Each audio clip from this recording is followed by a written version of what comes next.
со оглед дека тоа што ни беше кажувано дека со решавањето на клириншкиот долг ќе се почне со изградба на гасоводите во Република Македонија. А и трета причина, вчера при поднесувањето на амандман за градење на одредени делници за гасификација на одредени делови од Република Македонија, и тој е амандман од пратеничката група на Социјалдемократскиот сојуз, беше одбиен.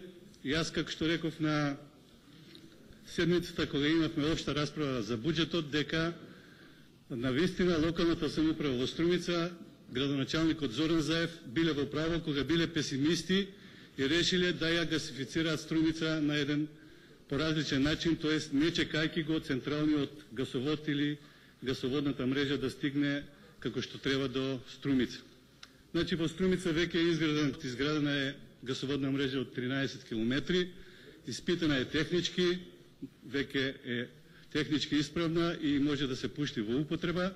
Се вклучени сите јавни, локални и државни институции, се врши вклучување на таа мрежа на стопанството, понатаму ќе се продолжи со граѓаните.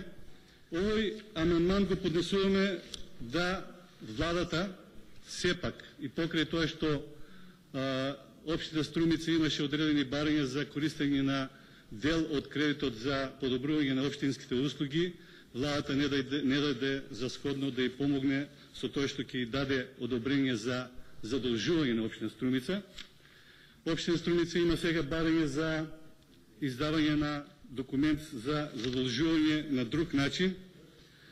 Овој амандман, како што реков, го поднесуваме да се инвестира во гасификација на полето, т.е. Куклишкото поле, кое речиси целото е покриено со фолии за производство на раноградинарски производи.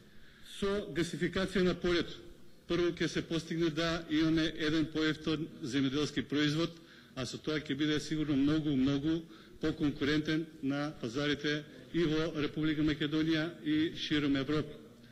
Со гасификација на Куклишкото поле ќе заштедиме огромни количини на дрво, на мазут, на нафта, кои што тие ја користат за загревање на сите тие пластеници, и сигурно дека и еколошкиот аспект на сето ова не треба да го забораваме, бидејќи тие дрва се од блиските шуми кои што се од планината Беласица. Од тој аспект сметаме дека владата треба да ги одобри овие 61 милиони 500 илјади денари за газификација на Куклишкото поле, кое што ќе има многукратно значење од повеќе аспекти за стопанството, земјоделството и сите други кои што ќе го користат овој ефтин енерген. Го молам министерот за финансии да се произнесе. Не се прифаќа.